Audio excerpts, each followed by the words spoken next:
I'm 103 years old, and when you reach this age, you occasionally get reporters coming over to ask what you did to live so long.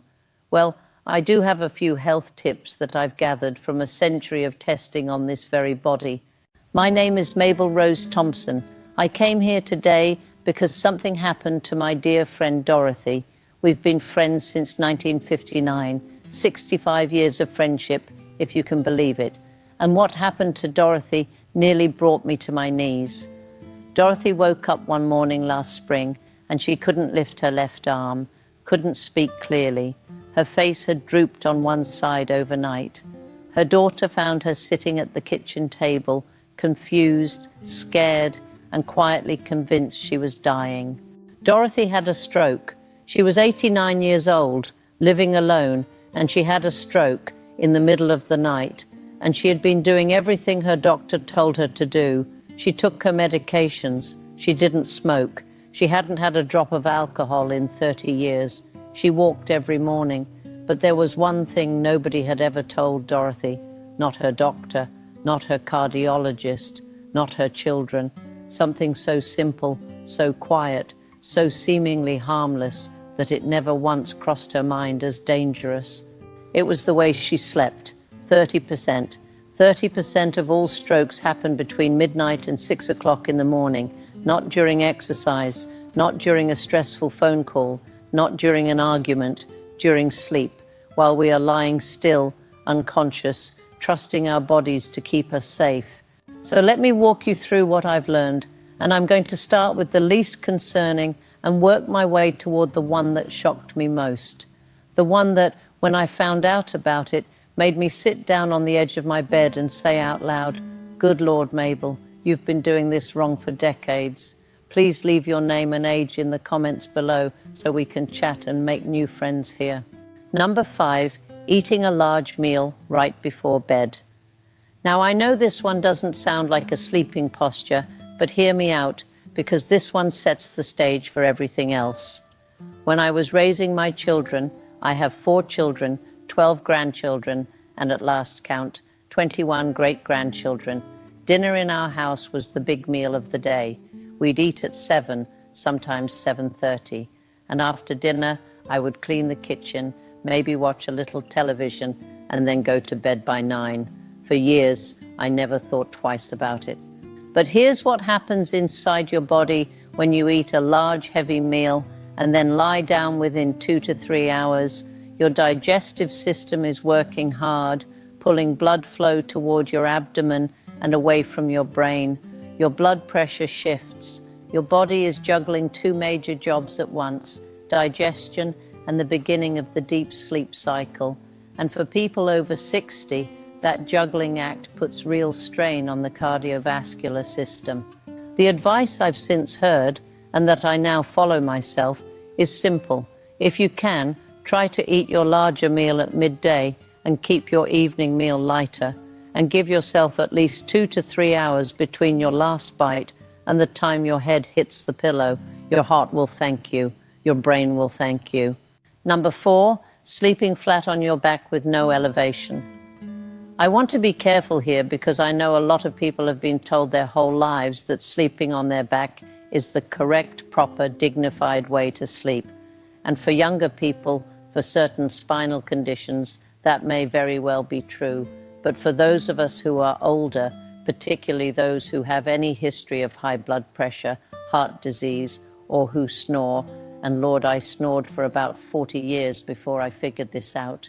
Sleeping flat on your back can allow the tongue to relax backward, partially obstructing the airway. This leads to brief interruptions in breathing throughout the night, and each of those interruptions sends a little spike of stress hormones through your bloodstream. Night after night, year after year, those spikes add up. There's also something remarkable that happens in the brain during sleep. Scientists call it the glymphatic system. Think of it as your brain's own private cleaning crew. While you sleep, your brain actually shrinks slightly, and cerebrospinal fluid flows through and flushes out the waste products that have accumulated during the day, including the same proteins that have been linked to cognitive decline. When we sleep flat on our backs, that cleaning process is less efficient. When we elevate the head slightly, a gentle 15 to 30 degree angle, the flow improves. The brain cleans itself more thoroughly overnight. I now sleep with a wedge pillow that keeps my head and shoulders at about that 15 to 20 degree angle. It took me 2 nights to get used to it. Now I can't imagine sleeping any other way. Number 3, using a pillow that's too high. Oh, this one I wish someone had told me 40 years ago. For most of my adult life, I slept on 2 pillows stacked on top of each other. I liked the feeling of being propped up. It felt comfortable. It felt safe somehow. But what it was actually doing every single night was placing my neck in a position of sustained forward flexion. Imagine tilting your chin toward your chest for 7 or 8 hours straight. In that position, the arteries running up through the sides of the neck, the carotid arteries, the vertebral arteries, can experience mild but consistent compression. For a young, flexible person with wide, clear arteries, this may not matter very much. But for an older person whose arterial walls may already have some degree of stiffness or narrowing, that mild compression night after night can interfere with the blood supply reaching the brain. It can also cause the neck pain, the headaches that hit around 3 in the morning, the brain fog that so many of us assume is just part of getting older. Sometimes it is, but sometimes it's 2 pillows stacked too high. The recommendation I've been given, and that I follow, is a single pillow of medium firmness that keeps the head and neck in a neutral, level position with the spine, not propped forward, not tilted back, level, neutral, the way your head sits when you're standing and looking straight ahead. Number 2, the fetal position, specifically curled tight on your right side. Now, sleeping on your side in general is not the enemy. In fact, as you'll hear me say in a moment, sleeping on your side can be one of the best things you do for your body. But the way you curl up on your side matters enormously, and the side you choose matters even more. Many of us, and I was guilty of this for years, sleep tightly curled up, knees pulled up high toward the chest, shoulders hunched forward, chin tucked down. It feels cozy. It feels like the way we slept as babies. But in that tightly curled position, you are compressing the organs, restricting the diaphragm, reducing lung capacity, and here is the critical part for those of us with any history of heart issues, placing unnecessary pressure on the heart. Additionally, sleeping tightly curled on the right side is particularly concerning for older adults. The heart sits slightly left of center in the chest cavity. When we sleep on our right side for extended periods, gravity pulls the heart toward the right, away from its natural centered position, and this can affect heart rhythm and circulation throughout the night. If you've ever woken up in the middle of the night with your heart pounding or fluttering and you couldn't figure out why, I want you to think about which side you were sleeping on. Number 1, the most dangerous sleeping habit most people don't know about. And here we are, the one that made me sit on the edge of my bed and catch my breath when I first understood it fully. Sleeping on your right side, even without being tightly curled, for the majority of the night, night after night, for years. I know, it sounds so ordinary, it sounds so innocent, but here's what's happening in your body. Running along the right side of your spine is the inferior vena cava, the large vein responsible for returning blood from the lower half of your body back up to the heart. When you lie on your right side for extended periods, the weight of your abdominal organs presses against this vein. The blood flow becomes sluggish. Your heart has to work harder to pull that blood upward. Your blood pressure, which is already naturally lower during sleep, can drop too low, reducing the pressure needed to keep blood flowing smoothly through the arteries of the brain. At the same time, sleeping on the right side for long periods increases the risk of acid reflux, which triggers small bursts of wakefulness and stress response throughout the night. Each of those disruptions affects blood pressure. Each of those disruptions affects the heart. Now let me tell you what I do instead, and what I suggest for anyone over 60 who wants to give their heart and brain the best possible conditions for overnight recovery. Sleep on your left side. When you sleep on your left side, you take pressure off the inferior vena cava, allowing blood to return to the heart more freely. You reduce acid reflux. You give the lymphatic system in your brain better drainage angles to do its cleaning work. And if your left shoulder bothers you, which it does for many people, a body pillow placed along your front to lean against slightly can take the pressure off that shoulder while still keeping you on your left side. Left side, pillow angled to about 15 to 30 degrees of elevation, head and neck in a neutral position, and at least 2 to 3 hours between dinner and sleep. That is the foundation. And next time, I promise you this, I am going to sit right back down in this chair and tell you about 5 foods that research has shown can reduce stroke risk by up to 30%. So you make sure you're subscribed, you make sure you're coming back. But now I need to tell you the most important thing, the thing that accounts for the other 70%. Because everything I just shared with you, the sleeping positions, the pillow heights, the left side versus the right side, all of that is real and all of that matters. But I need to be honest with you in the way that only a 103-year-old woman can be honest with you, which is to say, completely, without softening it, and with love. All of that, all of it, accounts for about 30% of the picture. I have buried 4 of my closest friends in the last decade. I've watched people follow every piece of medical advice perfectly, the right diet, the right sleep position, the right supplements, the right exercise, and they still got sick, they still declined, they still lost their spark. And I've watched other people who didn't do everything right, people who had a cookie every single day and never once slept on their left side, live into their 90s with bright eyes and a spring in their step. And I have spent 103 years trying to understand the difference. Here is what I believe, and I don't say this lightly. I say this after a century of watching human beings live and struggle and heal and give up and rise again. Science, real science, not the kind twisted to sell you something, has increasingly confirmed what the wisest people across every culture and every generation have always known, that human illness is 70% mental and spiritual and 30% physical, 70%. The state of your inner life, what you believe, what you carry, what you've forgiven, what you're still holding on to, that is not a soft, vague, feel-good idea. That is biology. That is chemistry. That is the immune system either rising to protect you or slowly laying down its armor. Chronic fear produces cortisol. Day after day, year after year, elevated cortisol inflames the arteries, disrupts sleep, weakens the immune system, and accelerates every form of physical decline we know of. Chronic bitterness, the kind where you replay the same old hurt over and over like a record that won't stop spinning.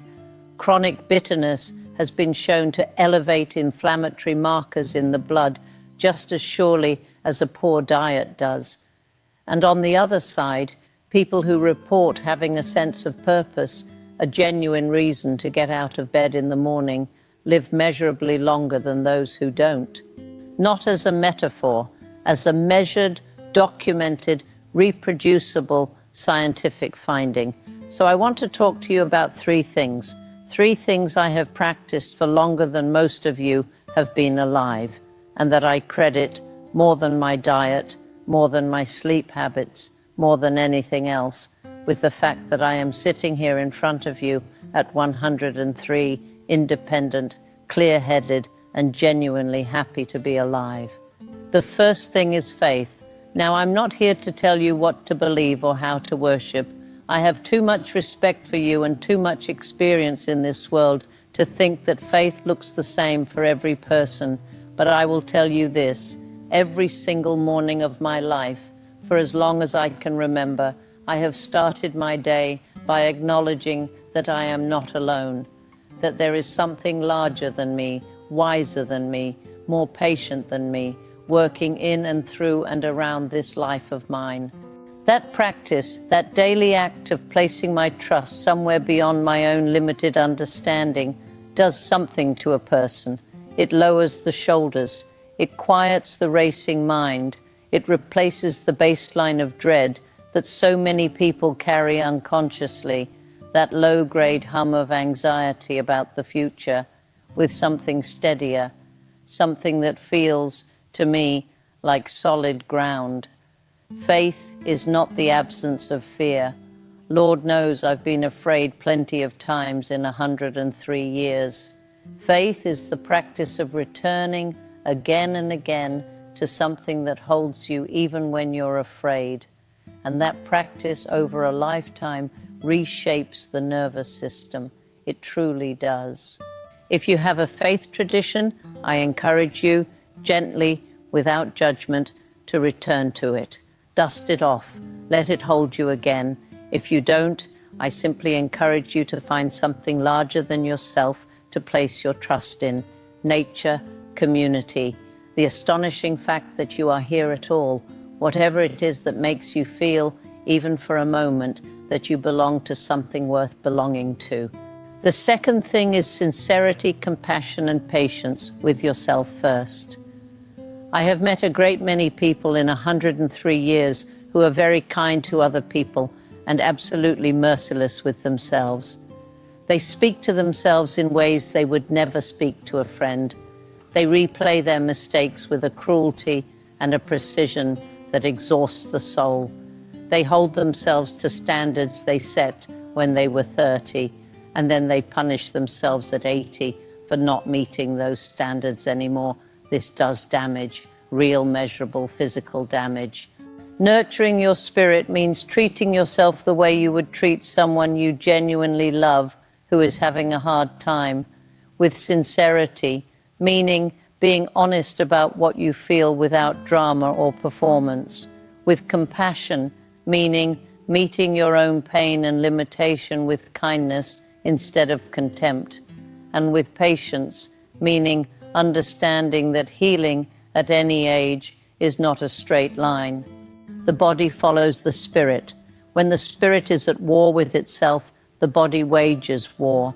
When the spirit is at peace, even an imperfect, still working on it kind of peace, the body softens, the inflammation decreases, the cortisol drops, the immune system remembers what it's supposed to be doing. Speak kindly to yourself, dear, starting today, starting right now.